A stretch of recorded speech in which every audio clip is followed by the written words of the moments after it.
pledge allegiance of the United States of America and to the republic for which it stands, one nation, one nation, under God, Justice. for all. Mrs. Higgins, start with a roll call vote, please. Sure. Mayor Dietman, Here. President Percival, Here. Vice President Bull, Here. Councilman Capabianco, Here. Councilman Long, Here. Councilman Swigert, Here. Councilman Sidlow, Here. Councilwoman Guy, Here. Solicitor Wills, Here. Engineer Catania, Here. Treasurer Pacenti, Here. Chief Murray. Here. You have a quorum. Thank you. Has everybody had an opportunity to review the minutes of the previous month's meeting? If so, what's your pleasure, please? Make a motion to pass last month's minutes. Second. Any questions on the motion? No. All those in favor? aye. Those Aye. opposed? So moved. Mrs. Higgins, do you have any correspondence this evening? I do. For the month of January, the money that came into the borough through my office, licenses and inspections, $25,934.50. Court financial services, $17.50. State police fines, $428.89. The trash liens for 2020, $814.44. From the police department for parking tickets and reports, $45. Fire escrow for 12 West Shelton Road, $24,851.61. An insurance premium refund of $148. Under tax collection, the borough tax collector, Ed Fisher, $23,183.09. From the Tax Claim Bureau, $1,389.85, and District Court, $329.65, for a total income in January 2021 of $77,142.53. And this does not include the EIT and the LST that goes directly to our treasurer. I have a letter here. It is addressed to dear friend of CRC. This is the Chester Ridley Creek. Ridley Creek, yes. So anyhow, the CRC Board of Directors and staff are thrilled to continue our long tradition of caring for our local streams with the 23rd annual CRC Streams Cleanup on March 20th. So what they would like is for the borough to donate some money to sponsor and to aid with the setups. I believe we usually donate $50 or $100. So if somebody would like to make a motion. Madam President, I would like to make a motion to support the CRC for their stream cleanups to the financial amount of $100. And the Boy Scouts actually do the woodlot along the, it's not really the Chester Creek, but it's this tributary alongside of it. Either it'll be March 20th or the following week. So I'll make that motion. I'll second. Any questions on the motion? All those in favor? Aye. All those opposed? So moved. The only other thing I have is a letter regarding the 2020-2021 road salt. It is from Brookhaven Borough, and they're just approving us getting the salt from them, and they will bill us for whatever we use. And that's all I have. Super. Any questions for Mrs. Higgins? Moving on to the mayor's report, Mayor Dietman. Thank you, Madam President. Good evening, council. Start off the mayor's report this evening with the police department report. January 1st, 2021 through. Whoops. I lost him. Mayor?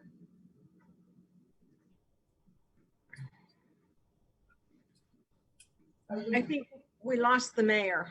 Can we get him back? We could go to the chief, can't we? Chief, why do you don't- want to Yeah, go why into? don't we move on, Shirley, then we'll come back to the mayor when he comes back online. Chief, do you want to start the mayor's presentation? I can do that. I don't want to steal his thunder, though. I think he'll hopefully get online again. Okay. Yes, so the mayor and I have been talking about a process called accreditation. And the accreditation process takes the police department to the next level. It shows us, there's the mayor. I'm back. You got Thank you very much, Chief, for standing in. Let me get some of these other things done, okay? Go ahead. The crimes reported in January, we had 7 crimes, 1 theft, 1 motor vehicle unauthorized use, 2 fraud, 2 disorderly conduct. There were 169 calls for service, 8 were domestic, 6 were suspicious people, 10 were assist other agencies, and 5 were public service. There was 1 automobile accident. We continue our monthly run of automobile accidents. There were 13 motor vehicle stops and 5 citations. Madam President, I received a letter today. It came in after the agenda. And as we're reaching the end of the school year at the Pendelco School District, we've been asked to sponsor a well-deserving student from the borough, which I usually have the honor of giving out the award, which we will again do so, I hope. So, Madam President, I wonder if you could ask council, or you would entertain a motion to provide the student with the normal stipend. I think it's $250 from the borough. Am I correct here, Madam President? That's correct. And then Mr. Pisani and family have generously donated $250 to match that every year. Okay, and normally what happens, the school district sends me 4 or 5 students who qualify, and we make a decision and then present the scholarship. So if I could request have you request a motion to get that money approved, please. I'll entertain that motion to have the borough donate $50 for the senior scholarship for a member of our borough. So moved. Second. Any questions on the motion? All those in favor? Aye. All those opposed? So moved. Thank you, Madam President. Madam President, as have been said many times in the past, and I still believe it, we have the best small-town police department in Delaware County. Our police department is the best because of one word: professionalism. Professionalism in the leadership, past Chief Egan and now Chief Murray, and professionalism in the way that our officers act and react and help the people of this town. We can always do better in professionalism. There's no question about that. Prior to Chief Murray's taking office, he and I met and we discussed the future of the police department here in Parkside. One of the things that we spoke about was a program where police departments become accredited through the state. Now, Chief Murray was the right guy to speak about this because he was the point man in Marple Township when their police department received state accreditation. We talked about this. Chief Murray thought it was a great idea and asked that possibly we wait for about a year so he could get settled in as police chief. And I agreed on that. So we created a goal for ourselves in the police department. And within 2 years of his hiring, we would start to seek accreditation for the Parkside Police Department. I revisited the issue with the chief several months ago, he made some phone calls, and we have decided that now is the right time to do this. This is not just a program where you send a letter into Harrisburg and a month later you get a nice little certificate saying that the Parkside Police Department is accredited. On the contrary, the vetting is concise and comprehensive, and it will be a benefit not only to the officers and the police department, but also the citizens of the borough. In Delaware County, there are 42 law enforcement agencies. Of those 42, 35 are municipal. One is the county sheriff's office, one is the Delaware County Park Police, and the other is are 5 communities in the county which are protected by the troopers of Pennsylvania State Police. Of those 35 departments, including the sheriff's office, only 4 are accredited. And those accredited departments are only in townships. There are no accredited boroughs in this county. So Parkside will be the first borough of any size to seek and receive the honor of having an accredited police department. Wonderful. I'd like to have the chief take a couple minutes to explain the ins and outs of the program and what this will mean in the coming years for our community and our police department. Thank you, Mr. Mayor. Just so that everybody has a basic understanding of what accreditation is, it's basically a process where a police agency can evaluate and improve their overall performance. It's based on standards. There are 139 standards in PLEAC, which is the Pennsylvania Law Enforcement Accreditation Commission, which governs the process. It's based on clear objectives. These objectives and operations are reviewed and adapted to meet the operations of the police department. Once procedures are in place, a team of independent professionals is assigned to verify that all the standards have been implemented. What that requires is a team of 3 individuals is assigned. They come to Parkside, they look at our operation, and we show them what we call proofs for each of the standards. So that we need 2 proofs for each of the standards every year. So the first step in the process is to write a letter once the borough approves us moving forward, to write a letter to the PA chiefs, which oversees the process. They will approve and send us the documentation that we need to get started. Some of the benefits of accreditation. It establishes a credible framework for evaluating agency practices and procedures.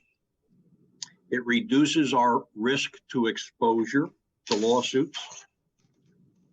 It improves law enforcement community relations, identifies and highlights the capabilities and competence of the agency, furnishes a solid foundation for the agency to build upon for further progress, develops improved methods for providing services to the community, and encourages problem-solving activities within the agency. I could go on, there's others. But as the mayor said, the accreditation process is a roadmap for our department to achieve recognition as a professional police agency. I agree with the mayor that we are professionals. We are trained, we continually train. We have policies and procedures in place, but this is a way for us to recognize the police department as a professional agency, that we meet established standards. And as I said, there's 139 of them. To date, there are only 127 communities, police departments, in the Commonwealth of Pennsylvania that are accredited agencies. So if we were to go through the process, we would be number 128 or 129, depending on when it happens. And the mayor is correct. We would be the first borough in Delaware County to achieve accreditation. I've spoken to some other chiefs in the Commonwealth who are in boroughs. One of them is Dublin Borough in Bucks County. I spoke to the chief up there, and he assured me that it's achievable, even though we are a small borough, that it is achievable. He gave me some highlights of what they did and how they accomplished it. The nice thing is that it will cost very little money. We'll have to make a couple of modifications to the facilities, but in the long run, it'll be chump change compared to the result of us having the accreditation status. The upfront money is $250 to start the process. So that's my spiel on accreditation. As the mayor said before, I've been through the process. I was the chief of police in Marple when we went through the process in Marple Township.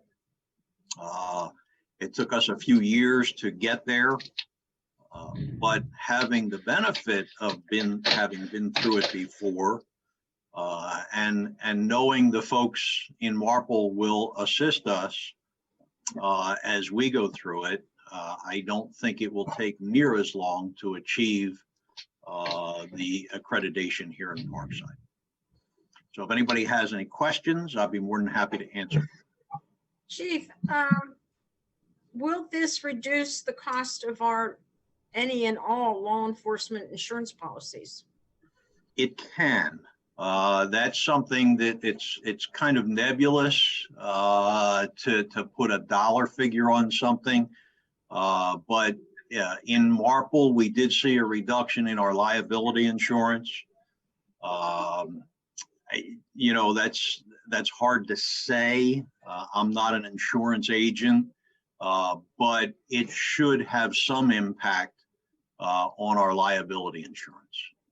And when you say it takes some time to start to finish, a year, 18 months, 2 years? I'm pretty confident that we can do it probably within that 18-month time frame, maybe a little less. We actually have a little bit of a jump because when I came to Parkside in January of last year, one of the things that I started was working on the policy manual. The police policy manual that Chief Egan had done was a good manual, needed some updating. So not wanting to reinvent the wheel, I asked my friends in Marple if I could borrow their policy manual and modify it to fit the borough of Parkside, the things that we do. So I've been working on that for the last 6 months or so. So our policy manual is almost complete, and that is a huge portion of getting ready for this accreditation process.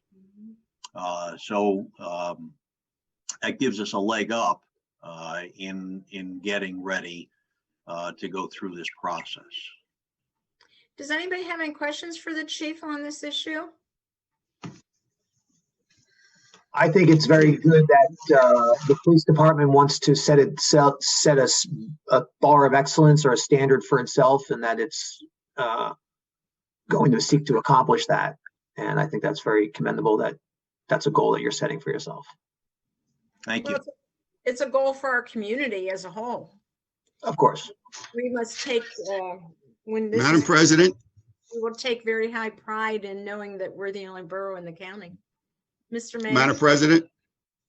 Yes, Madam President. I have a resolution. I don't have it. Chairman Capabianco of the Public Safety Committee has a resolution to read, and I ask that council give unanimous consent to this resolution. Councilman Capabianco? Thank you, Mr. Mayor. Resolution 1831 reads as follows. Police agency accreditation is a progressive and time-proven way of helping institutions evaluate and improve their overall performances. The cornerstone of this strategy lies in the promulgation of standards containing a clear statement of professional objects. Whereas accreditation establishes a credible framework for evaluating agency practices and procedures, and whereas accreditation reduces agency risk and exposure to lawsuits and can limit exposure to liability, and whereas accreditation improves law enforcement, community relations, increases employee input, interaction, and confidence in the agency, and whereas accreditation identifies and highlights the capabilities and competence of the agency and furnishes a solid foundation for the agency to build upon for further progress, and whereas accreditation develops improved methods for providing services to the community and encourages problem-solving activities within the agency, and whereas the Parkside Borough Police Department understands the value of accreditation as a means of recognizing a professional police agency, and the members of the police department wish to further their status as a professional police agency. Now therefore be it resolved that we, the members of Borough Council, Parkside Borough, Delaware County, Pennsylvania, encourage and support Parkside Police Department in their effort to achieve status and accreditation police agency in the Commonwealth of Pennsylvania. Resolved this day, 24th day of February, 2021. Are you going to entertain a motion? I will make a motion to entertain resolution 1831. Second. Questions on the motion? And this is just pertaining to the pass and adoption of resolution 1830. Hearing no questions, all those in favor? Aye. Aye. All those opposed? So moved. Thank you, council. Chief, I have one question. On when you were talking about providing services to the community and encouraging problem solving, have you encountered when you were in your past job is to help the community when there's been social issues come up? I can't say that we've encountered anything that I can point to, but one of the things that it does do, and we were, it requires additional training on an ongoing basis. Great. And that training deals with biases, things of that nature, which, as we all know, in the law enforcement community today, is a very, very hot topic. Yes. And we have experienced in Parkside and throughout the county and throughout the state and throughout the country, a lot of those things happening over the course of the last year or so. So this is just one way to stay on top of those things, to make sure that our officers have the latest training as it revolves around those topics. And that's pretty much what I was thinking. There's so many issues that have occurred in the last year. So this would be the ability for them to have ongoing training. Correct. Okay, thank you. Does anybody else have any questions for the chief or the mayor? Moving on, we don't have a fire company report, but I would ask that the mayor or Mr. Powers remind the fire company come April, we will need a report. Yeah, Madam President, we've already got that in the works. Thank you. Mrs. Higgins, any agenda related items? No, none. Thank you. Moving on to the president's report. I want to thank Rob Powers, Ryan Cornog, Nick Capabianco for all the snow removal. We've had a lot of it in February, and it's a shame that the program that our resident mentioned in November was not up and running, because I'm sure there would have been help with snow removal or errands. So it's a shame that hasn't gotten up and about. We received a plaque from Pennsylvania State Association for being a good member. And we've also received notice from the county on the county aid procedures for 2021. And I'm hoping Ms. Catania was notified on that also. They will be paperless. And I'd just like to point out something that was recently, Governor Wolf recently renewed the Opioid Disaster Declaration. This allows the state to loosen regulations and to work outside of the typical procedure to expedite any aid to those suffering from the opioid addictions. I commend the governor. It's an excellent declaration. If anybody knows anyone that's having issues, or just read it. It expedites all the procedures to help those with an addiction. So I can commend the governor for doing that. And that's all I have this evening, unless anybody has any questions. We'll move on to the police report. Councilman Capabianco. Thank you, Madam President. All police vehicles underwent their general maintenance for the month. For code enforcement, I can report general progress. We'll move on to public works. Yes, first and foremost, I want to thank Rob Powers and Ryan Cornog for the snow removal. I was out there with Rob one day for a few hours. I know now he could prove me wrong on this, but I think he had worked close to 14 hours straight removing the snow. And I want to thank him and commend him and Ryan for removing the snow. The Borough Hall was sanitized again by myself, free of charge, saving the taxpayers money, $1,000. Also, the police vehicles were also sanitized. I do that on a bi-weekly basis to keep them safe inside their vehicles. And that's all I have. Thank you very much for doing it. I know it's at your own cost and your time. Not a problem for the residents. Any questions for the council member? Moving on to ordinance report, Councilman Schwager. At this time, I can just report general progress. Thank you. License and inspection, Councilman Long.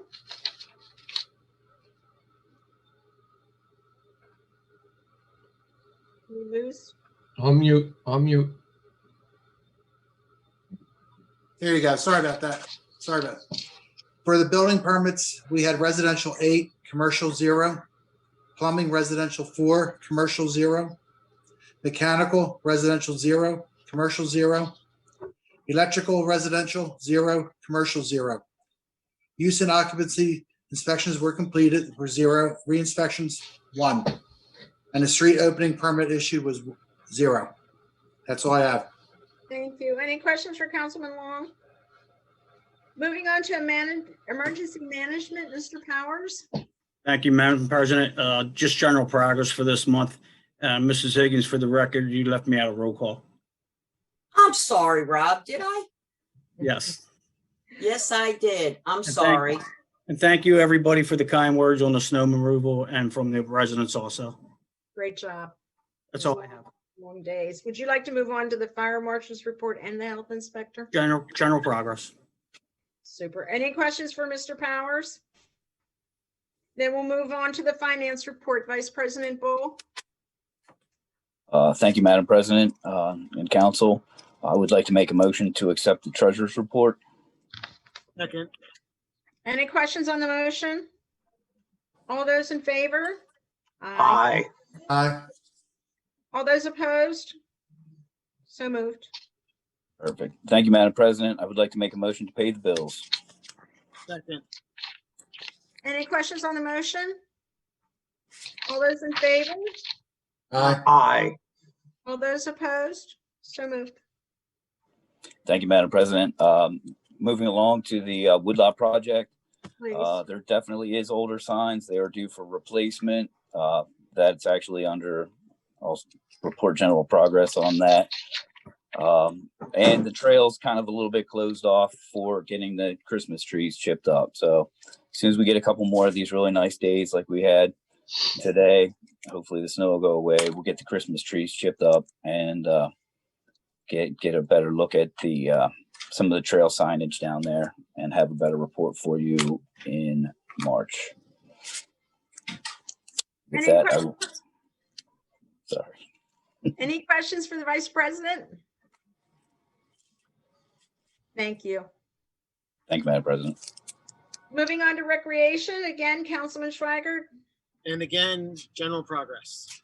Super. MS4 and recycling, Councilman Capabianco. Yes, for the month, total trash was 131 tons and recycle was 11 tons. Thank you. Did the tax collector leave us a report? He did. What's Okay. about this money?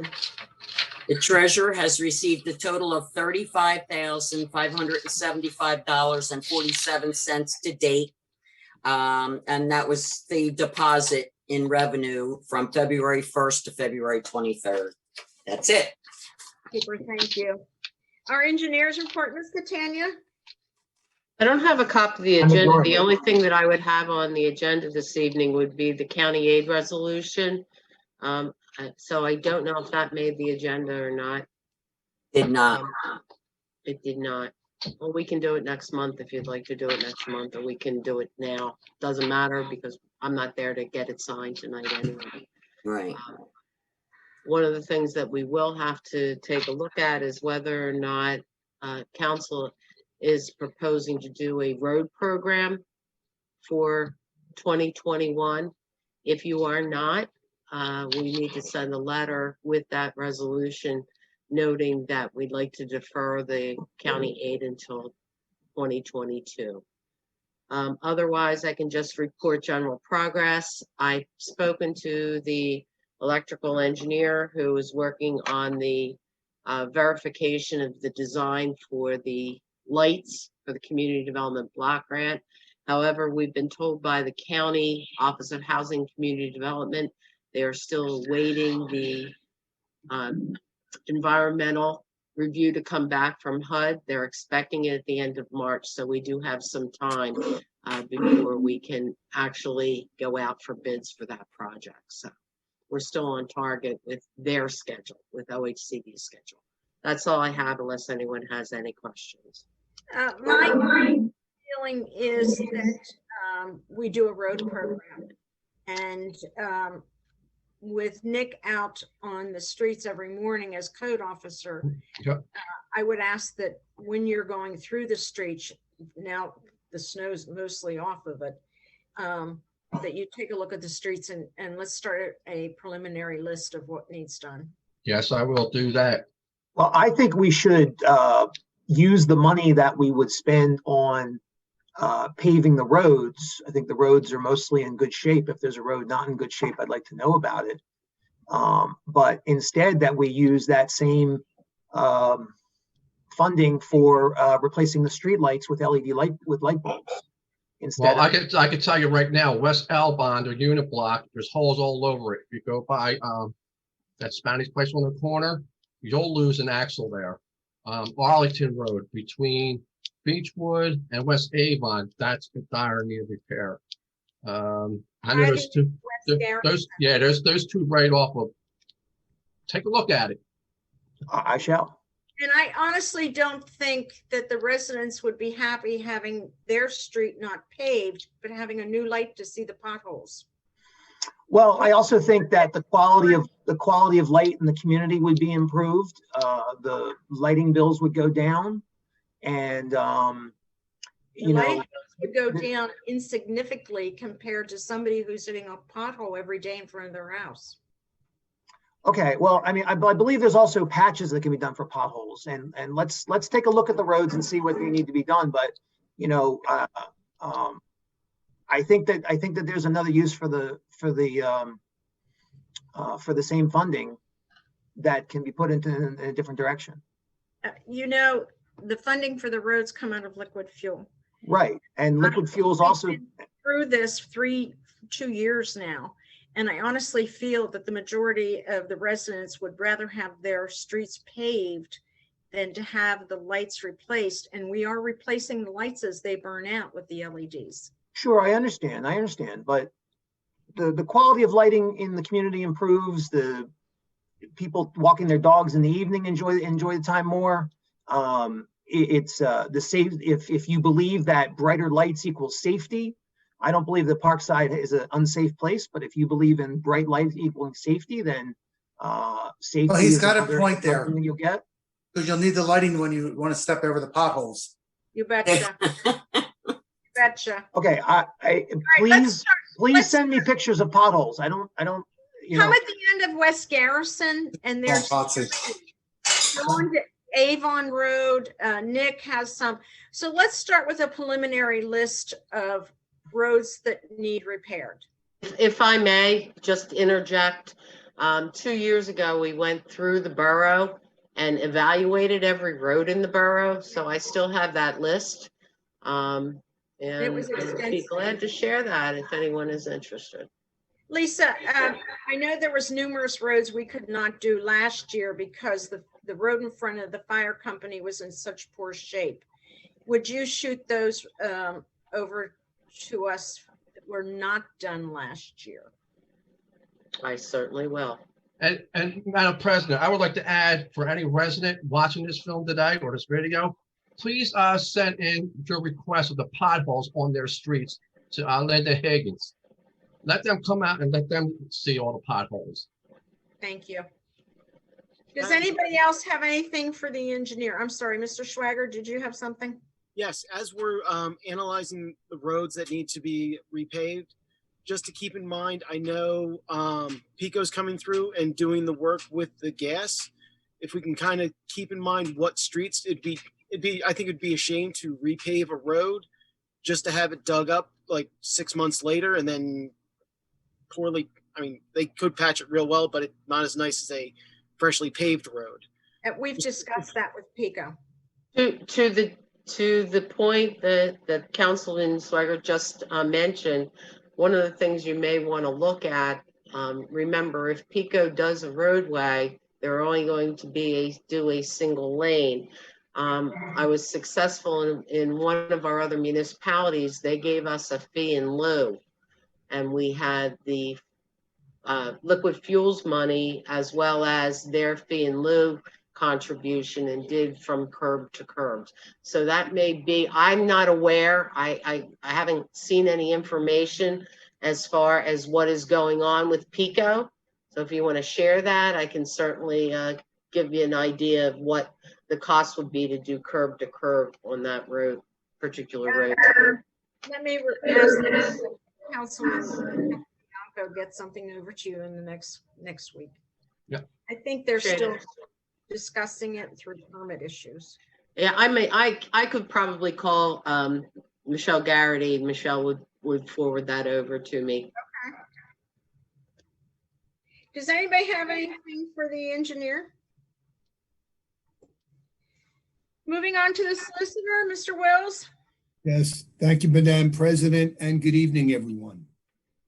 For the past 46 years, the borough has maintained a wastewater service agreement with Delcor, whereby Delcor treats all our wastewater. At the end of 2019, Delcor entered into an asset purchase agreement with Aqua, whereby Aqua would be purchasing all of Delcor's assets. Included in that asset purchase agreement would be the service agreement that Delcor maintains with Parkside Borough, as well as many other municipalities in Delaware County. Therefore, Delcor has approached the borough and is requesting that we amend the service agreement to reflect an assignment to Aqua. Now, this particular amendment to this service agreement would not take effect until this particular transaction receives approval from the PUC, which is mandated. And also there must be effective closing of the asset purchase agreement between Delcor and Aqua. Last week, I had forwarded to Borough Council's attention a copy of the proposed amendment to our service agreement with Aqua that Aqua is requesting that we execute and sign.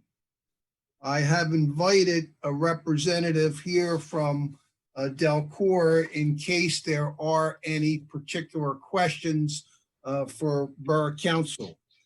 That particular gentleman is Michael DeSantis. Mike is the Director of Operations and Maintenance with Delcor.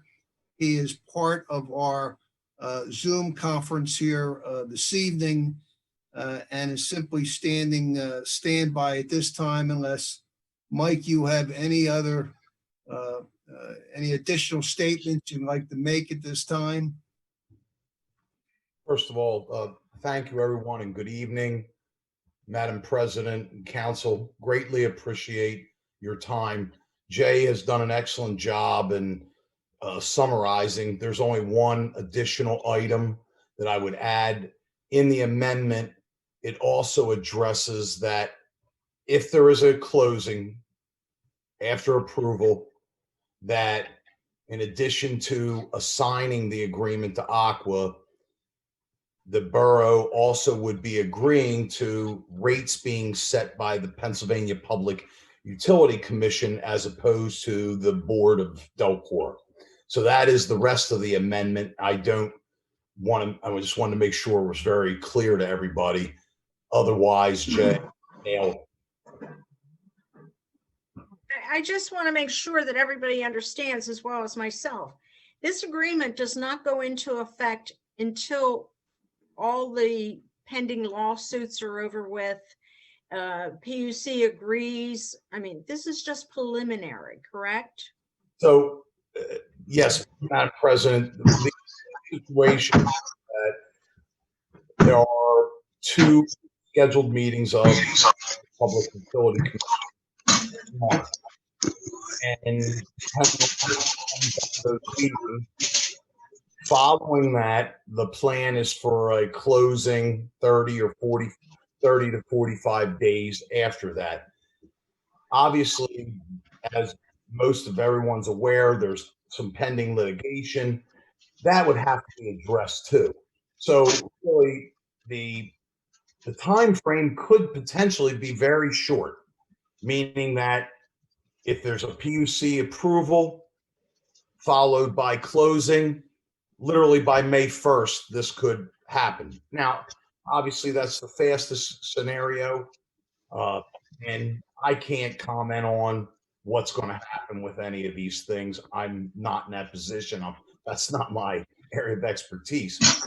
All that Delcor is asking is the existing agreement would stay the same with Parkside, except for the two things that were noted: assigning it to Aqua and allowing. And if we don't agree to assign it to Aqua, then what are the what is the result?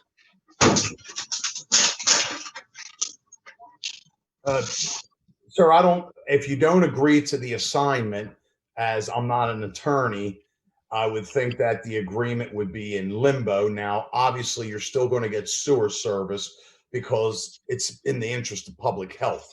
There's not going to be a cutoff of sewer service, but frankly, that's a question I'd have to ask the attorneys for Aqua. So if you'd like to answer for that question. Because I have to say, I am so vehemently against the sale of a public resource like Delcora to a private company like Aqua, so that Aqua can make profits off of our basic utility services. And so if if this is the only place that I have an opportunity to help slow down the ability of Aqua to purchase Delcora, then I intend 100% to vote against this motion. And I would encourage the remaining member of councils to vote the same way. And let's just hope that all the other councils and boroughs have the same reaction. Mr. excuse me, Mr. DeSantis? Yes, Mayor.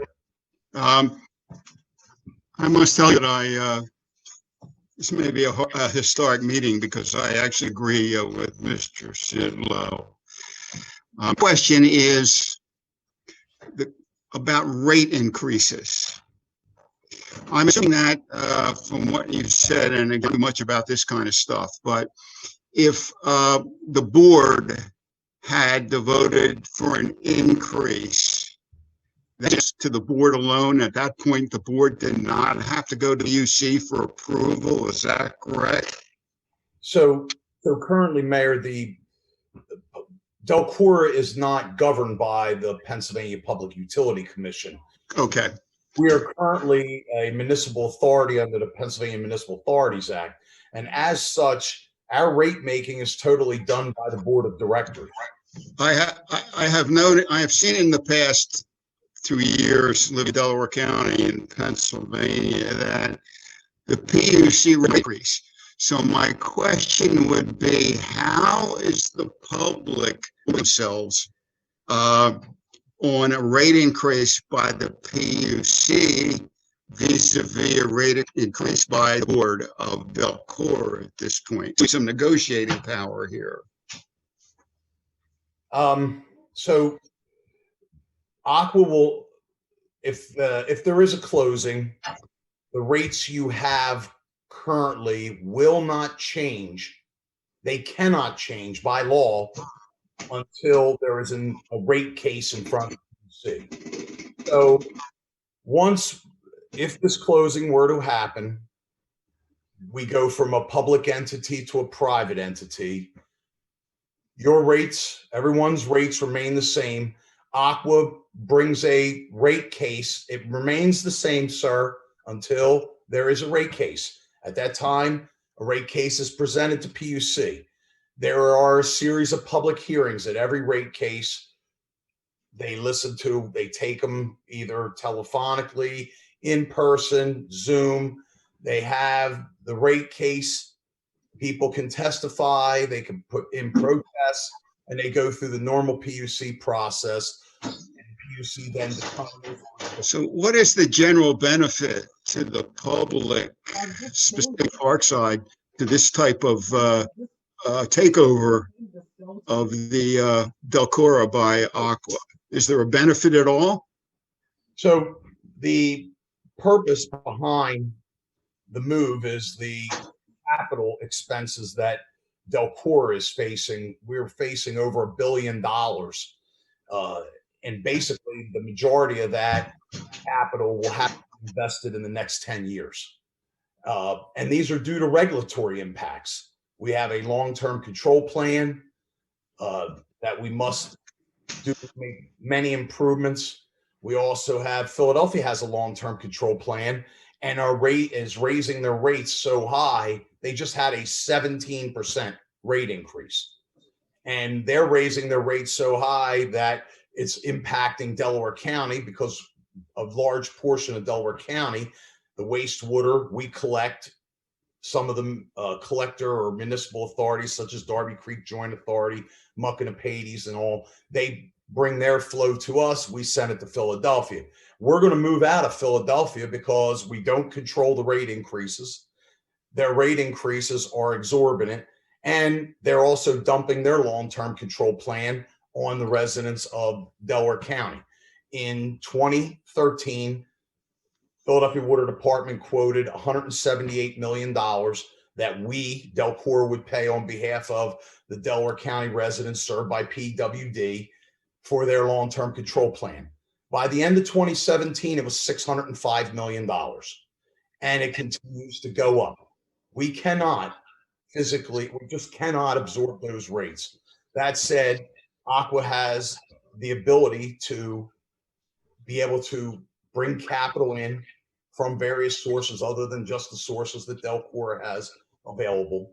Aqua has a long track record for doing large, intensive, capital-intensive projects.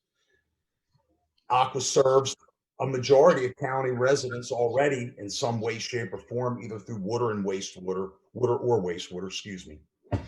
So basically, they were the benefits, the sale, the remaining monies from the sale, which we estimate after all, let's say, bills are paid, there will be approximately $200 million that will go into a trust.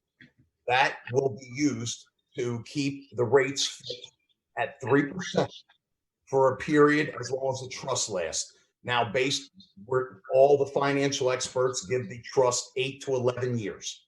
Since Aqua is a private company, and this is a hypothetical, I know I don't usually like to argue hypotheticals myself, but since Aqua is a private company, what is keeping Aqua from some years down the road just selling off to another private company? And again, the same situation that we're in. Would there be a protection on the rates in a situation like that?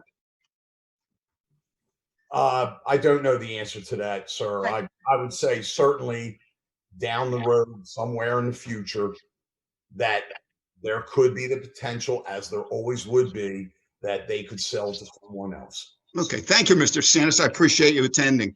Let me say that I personally am against the sale of Delcor and Chester Water. I know people that have Aqua and their bills are 3 times what mine are. However, I would like to hear from council, and I would again like to go to our solicitor to ask Mr. Wills, because there is litigation outstanding, is this amendment to the service agreement necessary to be passed this evening, or can we hold off until next month?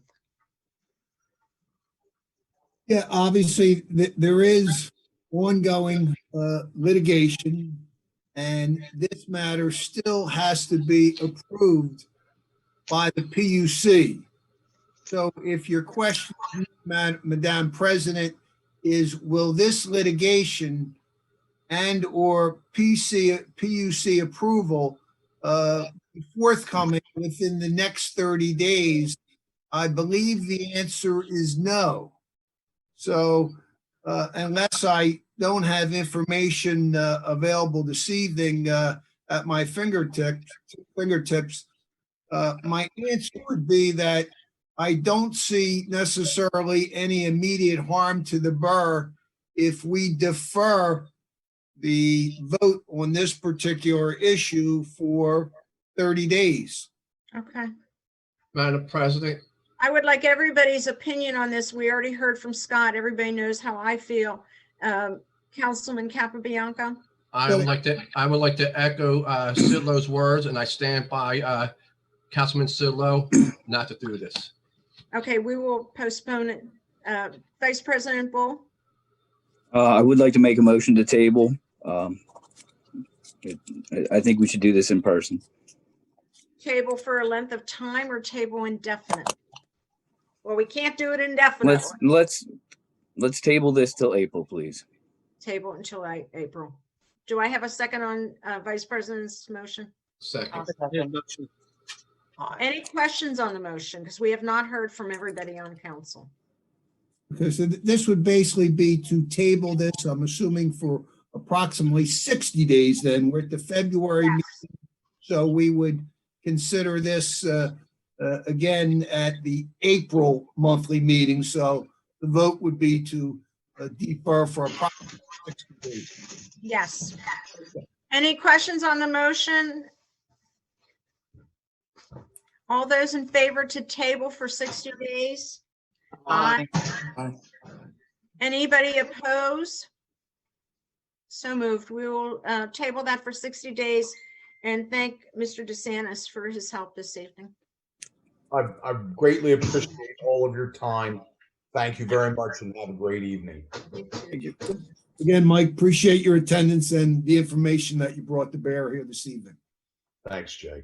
Take care. Mr. Rose, would you like to continue with your report, please? Yeah, second issue is, we had a right to know law request, that was up on appeal before the, Pennsylvania, Office of, Open Records. It was a citizen's, request for certain information related to, Borough Council's, bylaws.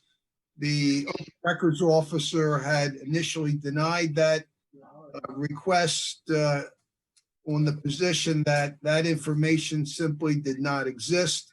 An appeal was taken by the requester, it went up on appeal, and we recently received a decision last week from the Pennsylvania Office of Open Records affirming the Open Records Officer's initial decision to deny the request. So basically, the borough's position was sustained up on appeal at the Office of Open Records, which is located in Harrisburg.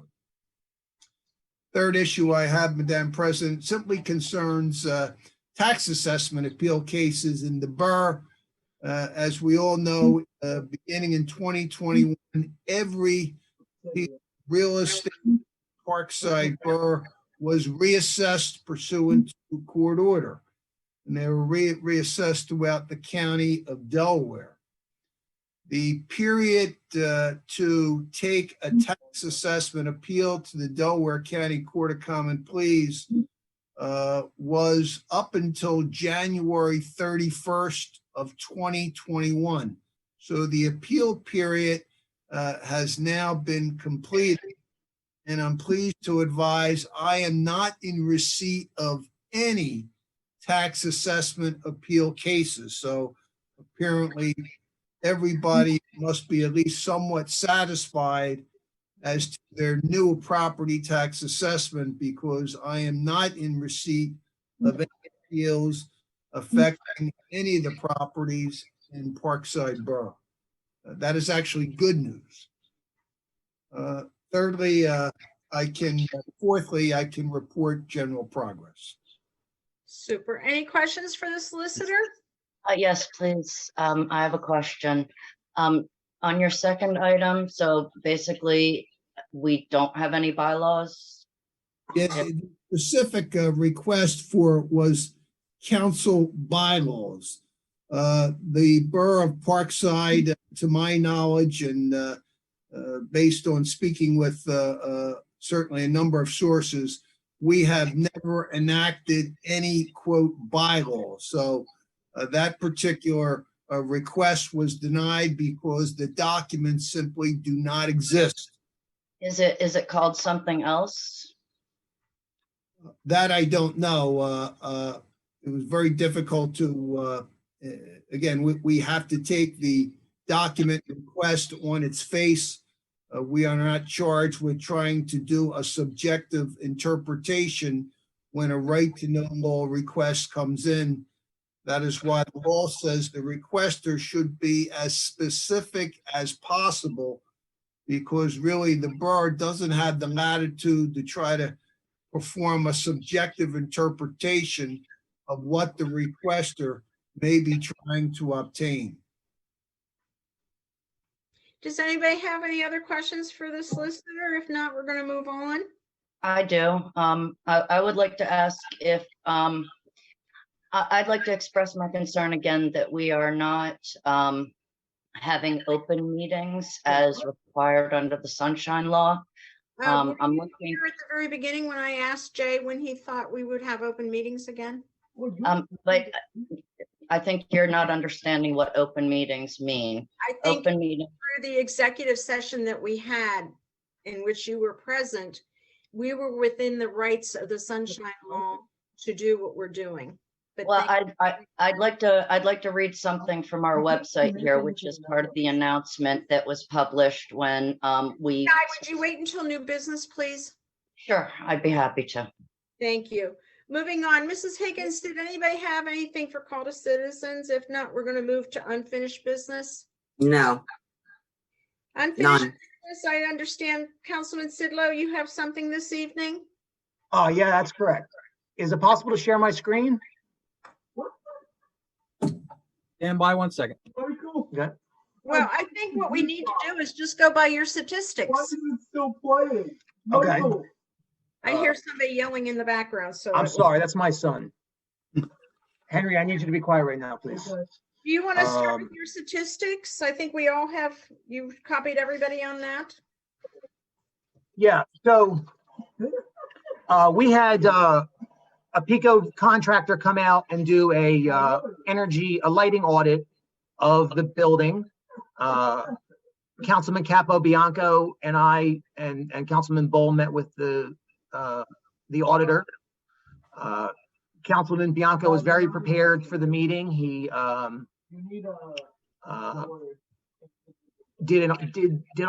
pretty much did the lighting audit himself and provided the inspector with the run times of light fixtures in the municipal building, and the lighting auditor took those statistics and prepared 2 improvement proposals for us. One is about $5,600, and that's to replace every light bulb in the borough building. I had also said that, you know, we have light bulbs that we use a lot, like the police station, and we have light bulbs that we use minimally, like the borough, the council chambers, which gets only used a couple hours a month. So there's a lot of energy savings to be made in the lights that are on all the time, and the lights that are not used as frequently is not as advantageous. So he created a second proposal for us with the lights that are used most frequently, and that total project cost is $2,673. But Pico is willing to give us an $844 incentive to replace the lighting, which is a 32% contribution. And then that would make the cost to the borough $1,828 if we were to pay over a 12-month period. If we wanted to pay all at one time when the work was complete, we would get a 5% discount and it would be $1,737. It is estimated that if we replace these frequently used light bulbs, we will save about $579 each year, and we'll save about $59 a month in savings and maintenance savings. So, you know, if we were to have all of these lights replaced by, say, April 1st, that's 5 weeks from now, that would leave 9 months worth of utility bills that would be reduced. So approximately 75% of $600 or $400 would be saved in the current year. So that first $400 could come from our current year's electric budget, and the remaining $1,400 or $1,300 is not in the budget, but we did have a $98,000 remaining at the end of last year. How much? $98,000.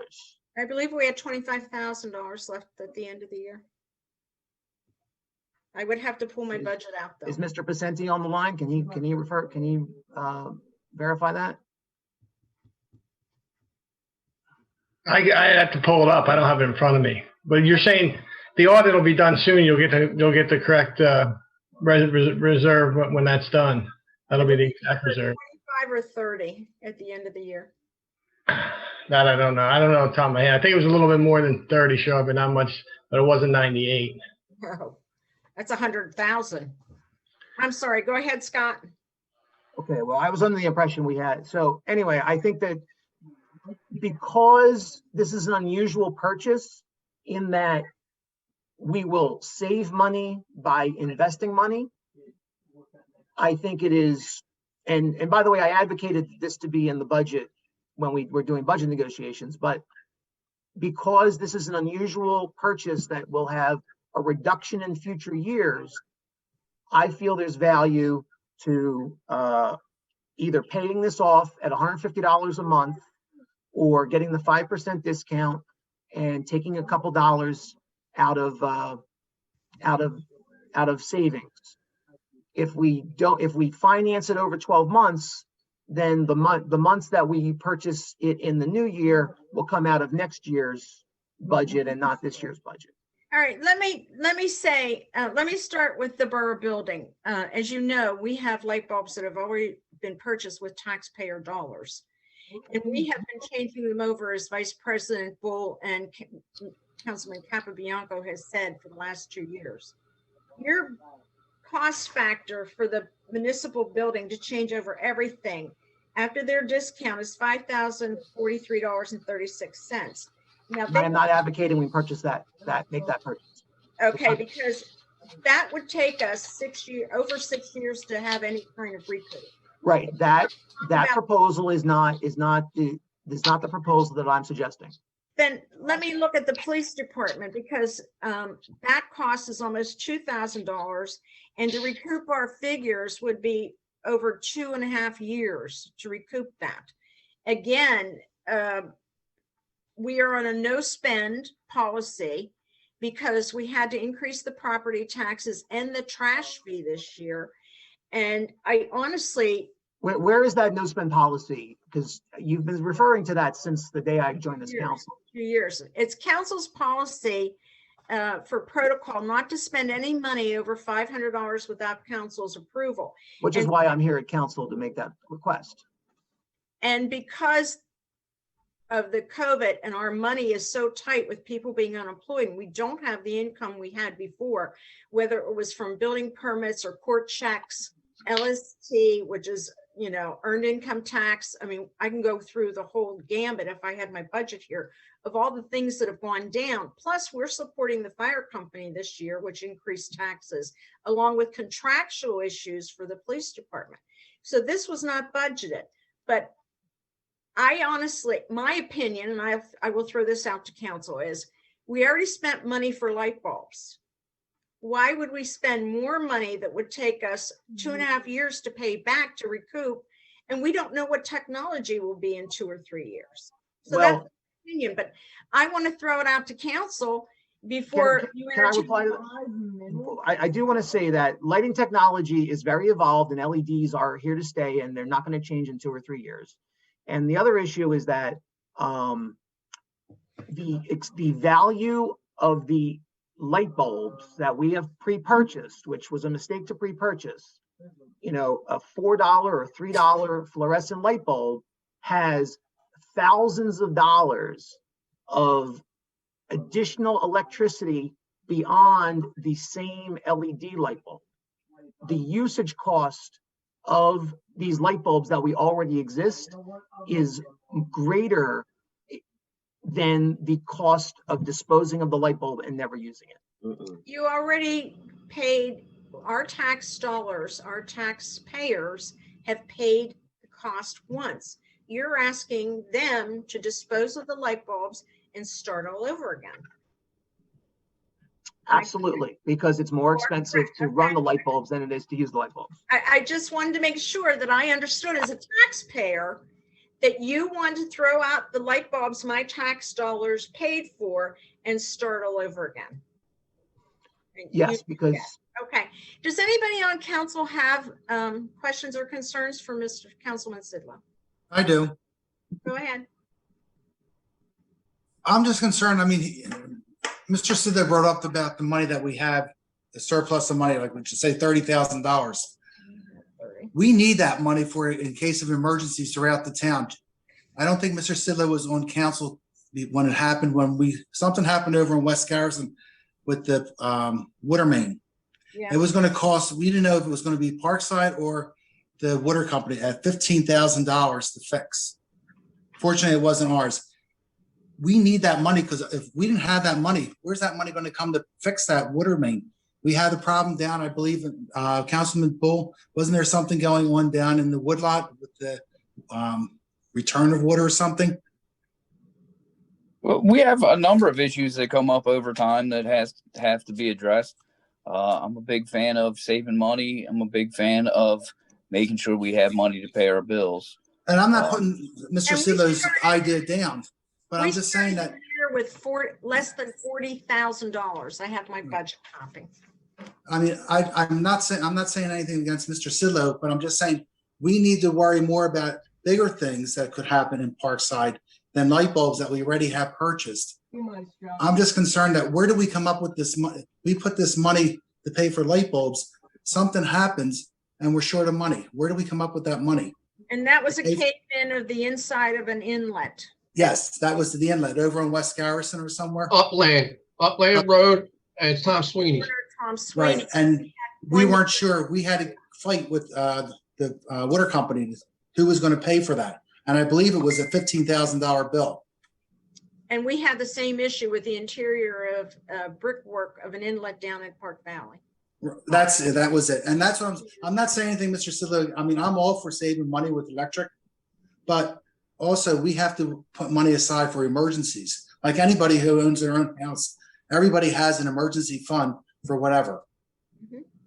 And you just don't want to, the borough doesn't have a credit card to put this on. And we don't take loans. So that's, Right. will be paid outright. It's not a loan. We don't take loans. I mean, if we had $100,000, like when Mr. Sidlow said we had $90,000, I'm like, okay, well, if we have $90,000, what's $2,000? But we're down to 30,000. That's a huge jump. Gotcha. I have a question for Mr. Sidlow, for Councilman Sidlow.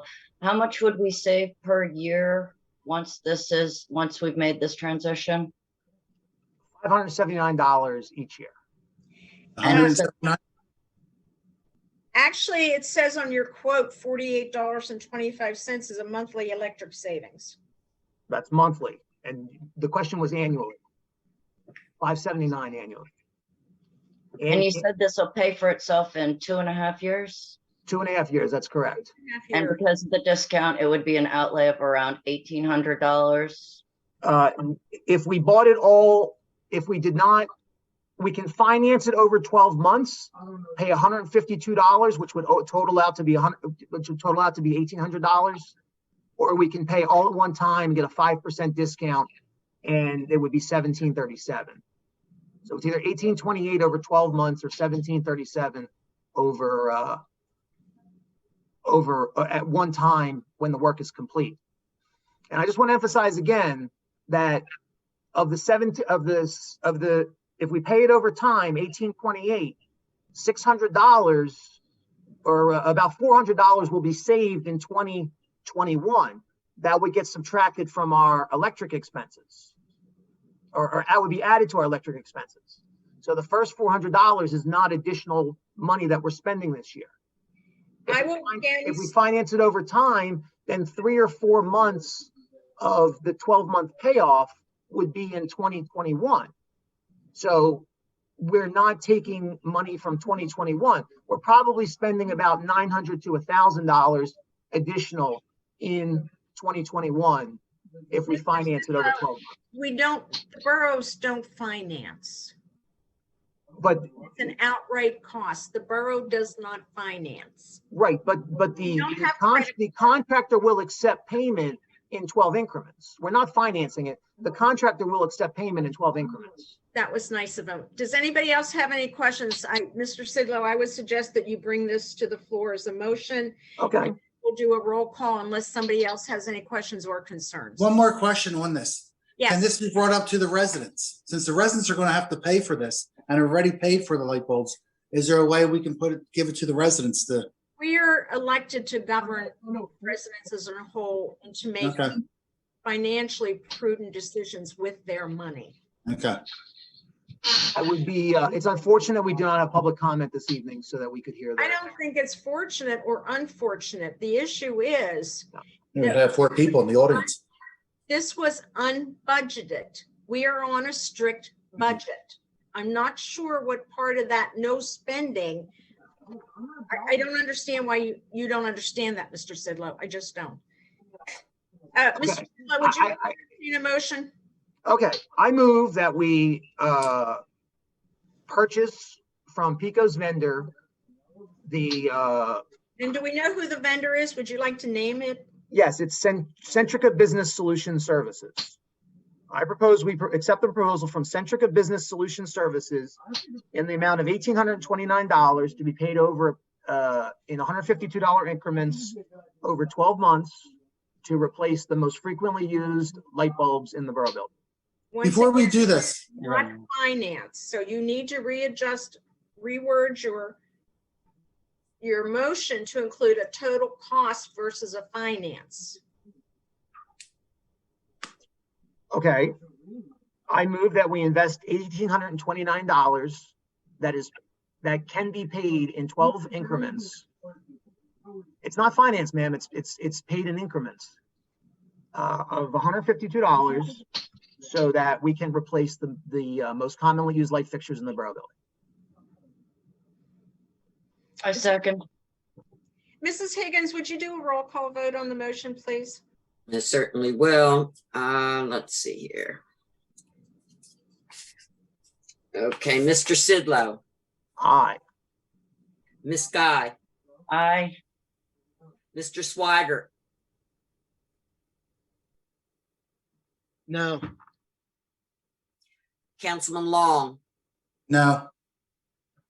Capabianco, No. Vice President Bull, Vice President Bull. I'm sorry. That's okay. My vote is no, and I Okay. do have a reason for that. There's a direct install agreement that I do not directly agree with. Okay, Miss Percival. No.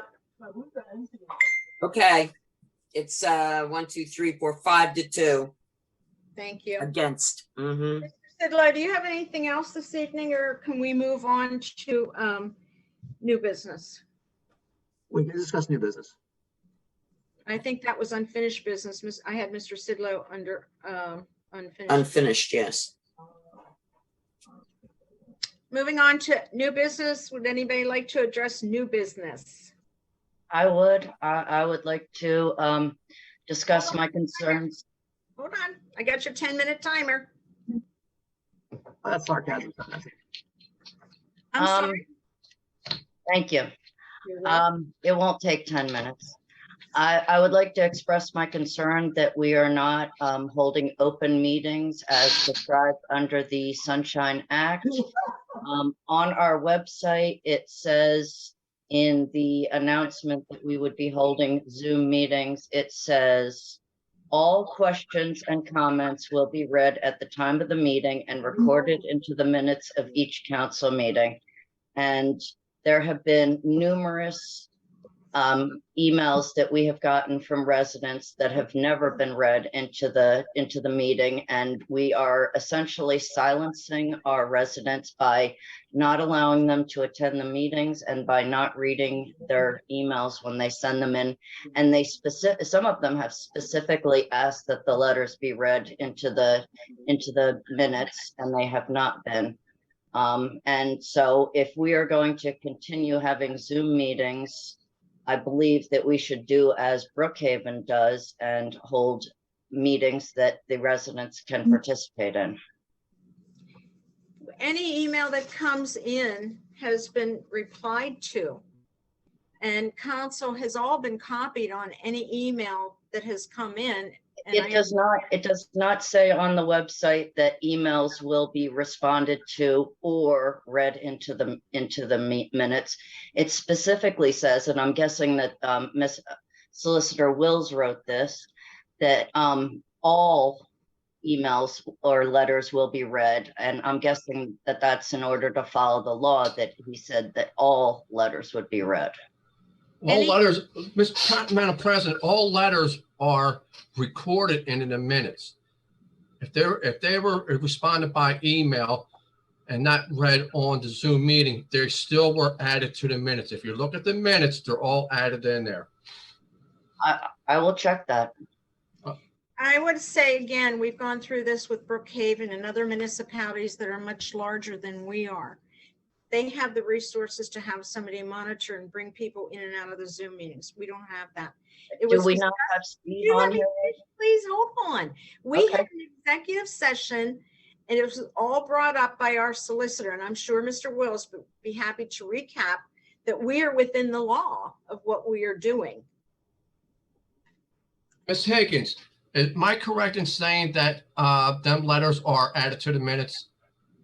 Anything that is attached to the minutes is referred to in the minutes, and letters, yes, letters are attached. Okay, So thank you.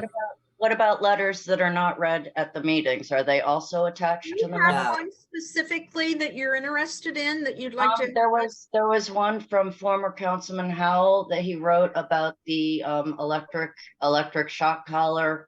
And he specifically said that he wanted that read into the minutes. And in fact, Councilman Swigert asked if there was a letter about that, and he was told that there was not one. There but was, there was one. there was an email in which I responded personally to Mr. Howe.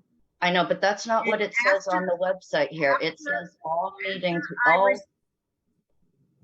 it says all letters will be read. It does not say the council will decide which letters it wants to read. It does not say if council responds to the email, it won't be read.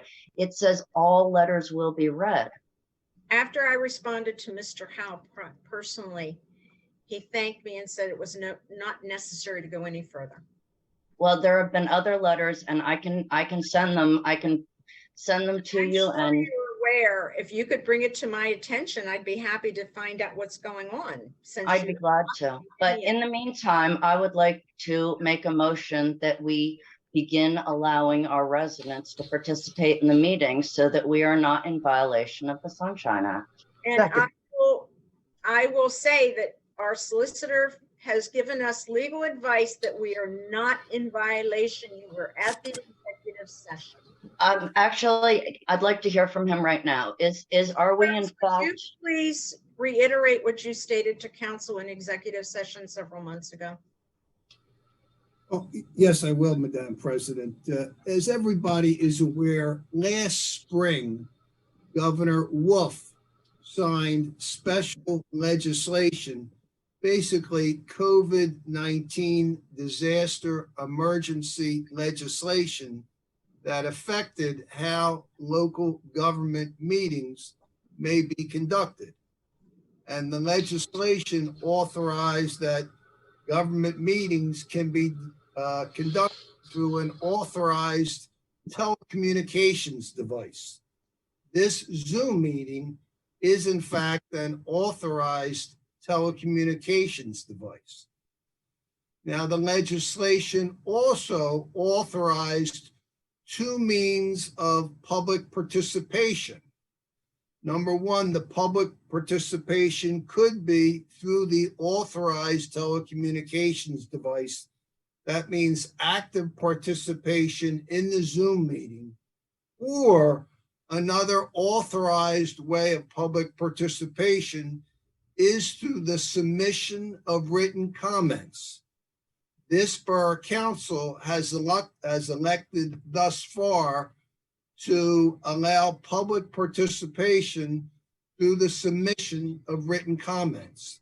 That is permissible. That is legal. That is specifically authorized under the legislation that was signed in the spring of 2020, allowing, again, the disaster emergency, allowing telecommunication device meetings as a result of the disaster and continuing until the COVID-19 disaster emergency is lifted by the governor.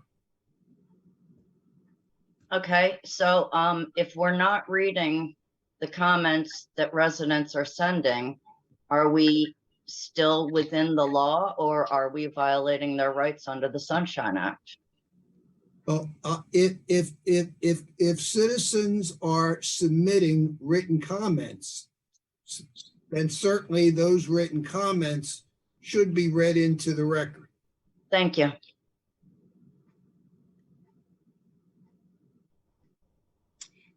Anybody else have any unfinished or new business? Well, I would like to discuss one of those letters that have not been read into the record.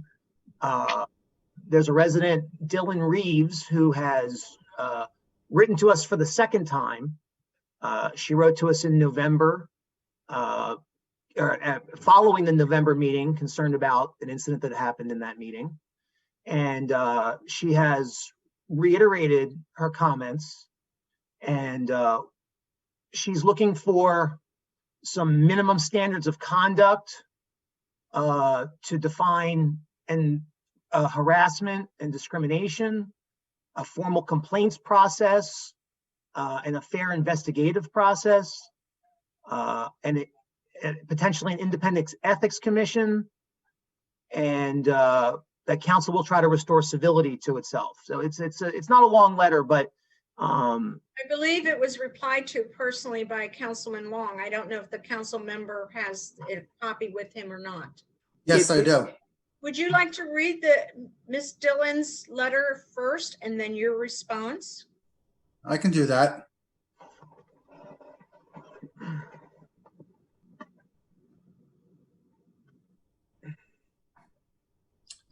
Let me find it. I have to go onto the Parkside website.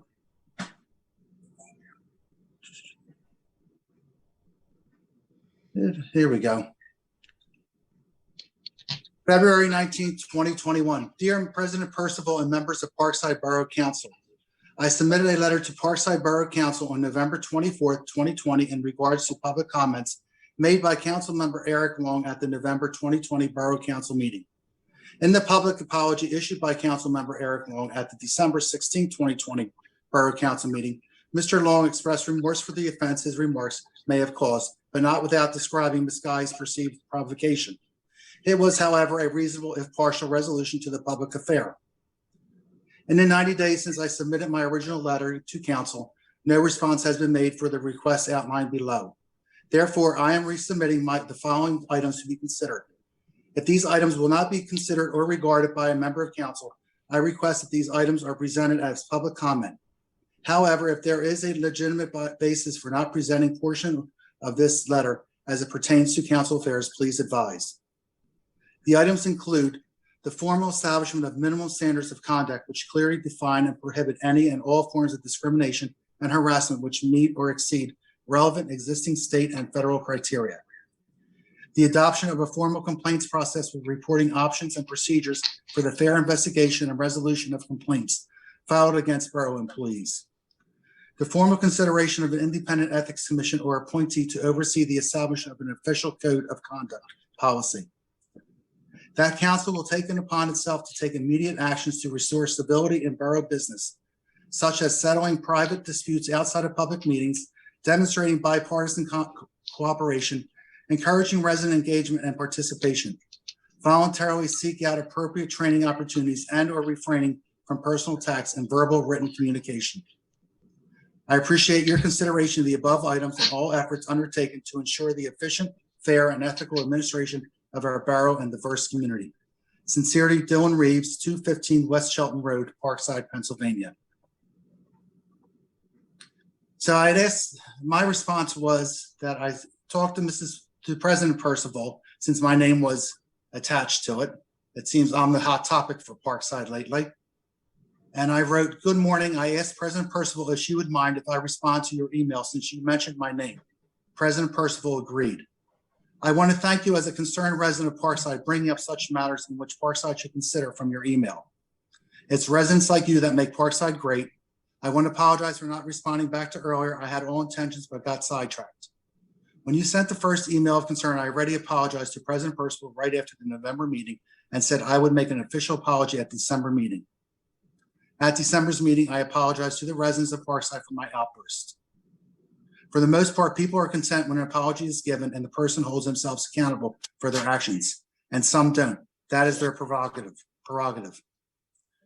Your email made me think not only what I had said, but the behavior of other council members as well, i.e. newly elected members Anna Guy and Scott Sidlow.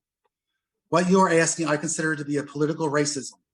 You are asking for policies and committees forms from one comment that I made, but not when both Anna Guy and Scott Sidlow actions in the past, nothing. Why now? Is it to try and discredit me from running again? Use against any of the Republican candidates? Using this email and response you received to twist my words around?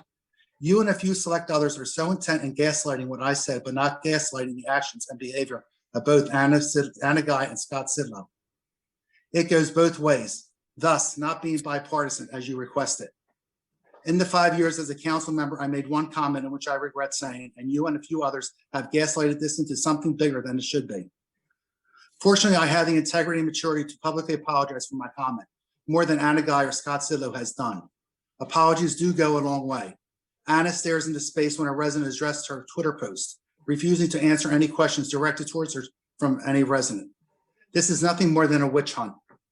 When elected to sit on council, we all become bipartisan. For some reason, the newly elected officials have chosen elsewise. You requested that council establish minimum standards of conduct. Parkside Council, like all other small boroughs and organizations, use Robert's Rule and the Sunshine Act as a guide in conducting meetings.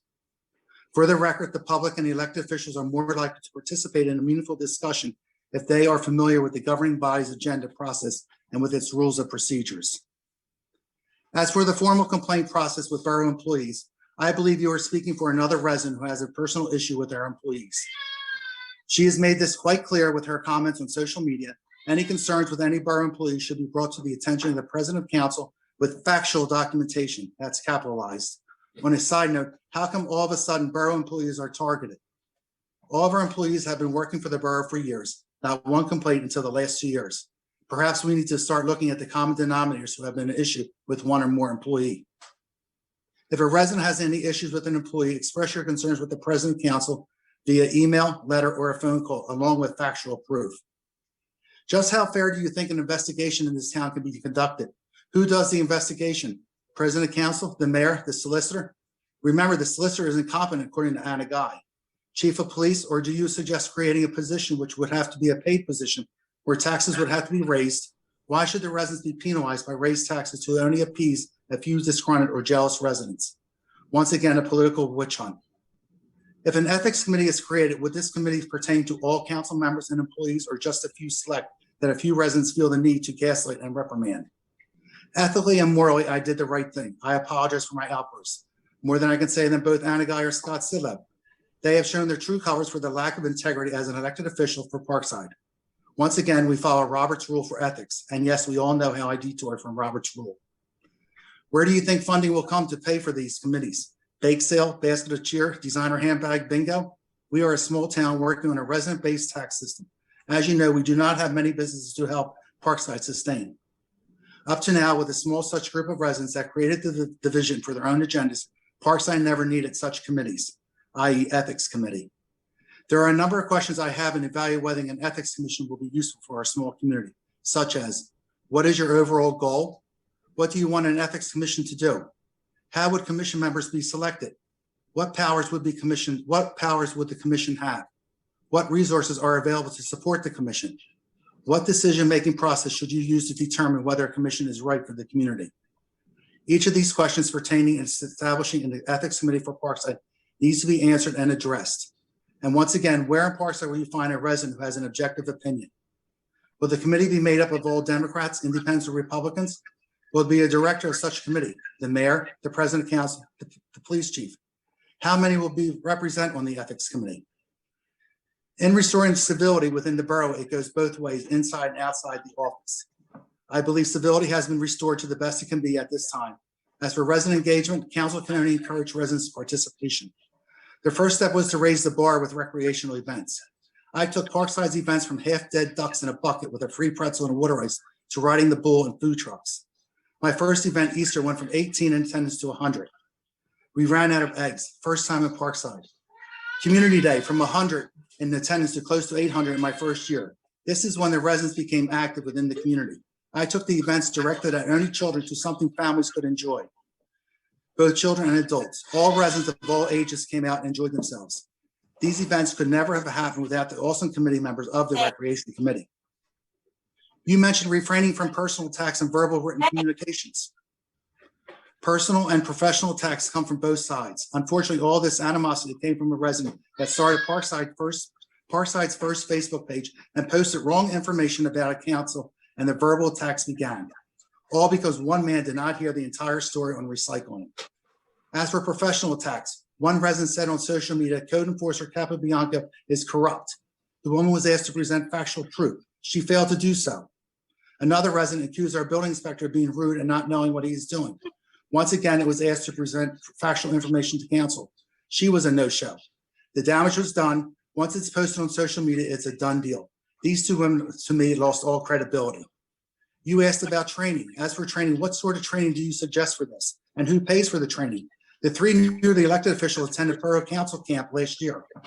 Apparently, a few of them must have dozed off when civility and about being bipartisan was discussed. One does not need training to be on council. One needs to ask questions and learn from those that have held past positions. You will get more information from an experienced council member than at a training camp. As for refraining from personal attacks and verbal written communications, I believe you are speaking on behalf of the same resident that has a personal vendetta against an employee. To the point said, resident took it to the county level and county level dismissed it. I would have made a public apology on social media as well. Unfortunately, that could not be done since Anna Guy made it her agenda to remove any and all social media pertaining to Parkside unless she had control. And if said control was not given to her, Parkside is setting themselves up for liability, thus ensuring that only Anna Guy's page on social media was the only page representing Parkside, only to be used as a tool for a select group of residents who slander or bully other residents or council members. And to have the audacity to use the statement freedom of speech, Parkside's social media page was shut down, leaving only Anna's as a tool for one-sided opinions. Anna repeatedly made suggested comments pertaining to bringing litigation against her town and council. This woman has no shame. How sad and not a good look for a councilman threatening litigation to her own town over social media. One would think after viewing November's meeting, one would be able to see just how provoking Anna Guy can be. Why have you or others not asked Anna Guy to apologize to Jay Wills, Parkside solicitor, when she slandered him as incompetent in a public setting on November's meeting? Why haven't you or others demanded Anna Guy apologize to the residents of Parkside when she referred to her neighbors as gun-loving racist neighbors on social media? That comment is far more offensive. That far is more offensive than what I said. What about her comments about those that follow the Catholic faith? Why are you and others not incensed that an elected official is a member of Antifa? Should she be brought up to an ethics committee for this? Why is it that Anna Guy does not have to answer to residents when she is asked a question? She sits there blindly staring into space as well as denies saying or posting when confronted about such comments, of which screenshots of her actual tweets have been posted on Facebook. Why is it okay that Anna Guy refuses to do her part for council, yet continues to collect her paycheck for being sidelines, bringing nothing to the table, yet people are okay with this? Let's not leave Scott Sidlow out of this. He too is collecting a paycheck to take space from council. How can a councilman slander his own town's police department? Cowards. One of her platforms for council was to have council meetings televised. She was given this job in January 2020, her first month on council. Each month after she was asked for a general report on having the meetings televised, each month she had an excuse. In June, when asked, she replied that she was not going to follow up and spend any more time on this issue. She said people no longer are using cable. People are streaming. I asked if I could look into this matter, and within 1 week, I had Comcast scheduled for an assessment of Borough TV channel, and the following with help from resident Todd Bennett and Councilman Nick Capiabianca, we had microphones and cameras installed throughout council and a YouTube station put in place for televising the meeting. Why is it okay that Anna Guy can refuse and not be held accountable? Instead, we have residents that are clutching her make-believe pearls along with her crocodile tiles and stomping her feet like a petulant child defending Anna Guy. Would this be considered an ethics issue? I know this is a lot of information and lengthy response, but I feel that from this is a one-sided statement from one fractured statement I made in November. Are you not concerned with all that Anna has said and not said along with Scott this past year? This, I feel, is political racism, definitely not bipartisan. You cannot ask for measures to be put in place for one infraction that I did and not have them put in place months before when the actions of both Anna and Scott have said or done. Not to leave Scott out again, he refused the position given to him of recreation and feels he is better suited somewhere else than planning parties. We all started on council in a position that we may not have wanted. Sidler deposited borough funds into a personal account, which is illegal. When asked to, I lost my part.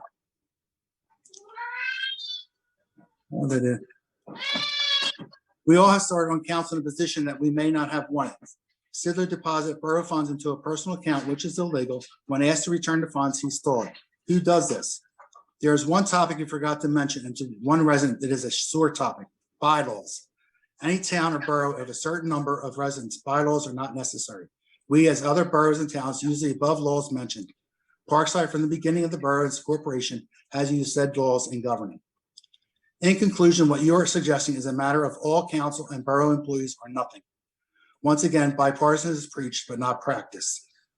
These issues should be placed on hold until after the elections, in which both sides can be held accountable for their action or lack of participation. Once again, I thank you for your email and suggestions. It's residents like you yourself that makes Parkside great. As with all correspondence, my response to you will be shared with all of council. Sincerely, Councilman Long. Watching our town being destroyed by our own people is the saddest thing I've ever seen. Absolutely. Thank you. That is my response to Mr. Dillon or Miss Dillon. Okay, well, Well worded. I don't know that it needs to be expanded on. all right, well, she's asking us to have some bylaws or to have some procedures or some processes. And Mr. Wills, when we talked about this in November. Do you not understand? We are a municipal government. We have laws that we are governed by. We don't need independent laws when you have federal, state laws in which we are governed by. So the term bylaws is a fabrication terminology when if you listen to every word that the council member just read, you will see that it's been answered. I don't know if you want to continue this. If you're going to hold me accountable, I'm going to hold you two accountable. I'm not trying to hold anybody accountable. Oh, yes, I am. No, I know. The first paragraph that she wrote had my name in it. Okay, and some of the letters that came in had my name. But I did not read her. I did not read that part of the email. She's suggesting that we have some sort of procedures in place so that if Anna is in fact a member of Antifa and that's a reason why she should be kicked off of borough council, then that should be something that we have a procedure for. If we did have a procedure. We have a procedure for everything that we do. And I have suggested since our new members were first elected in November of 19, look at the borough code, read up on the laws that govern this borough.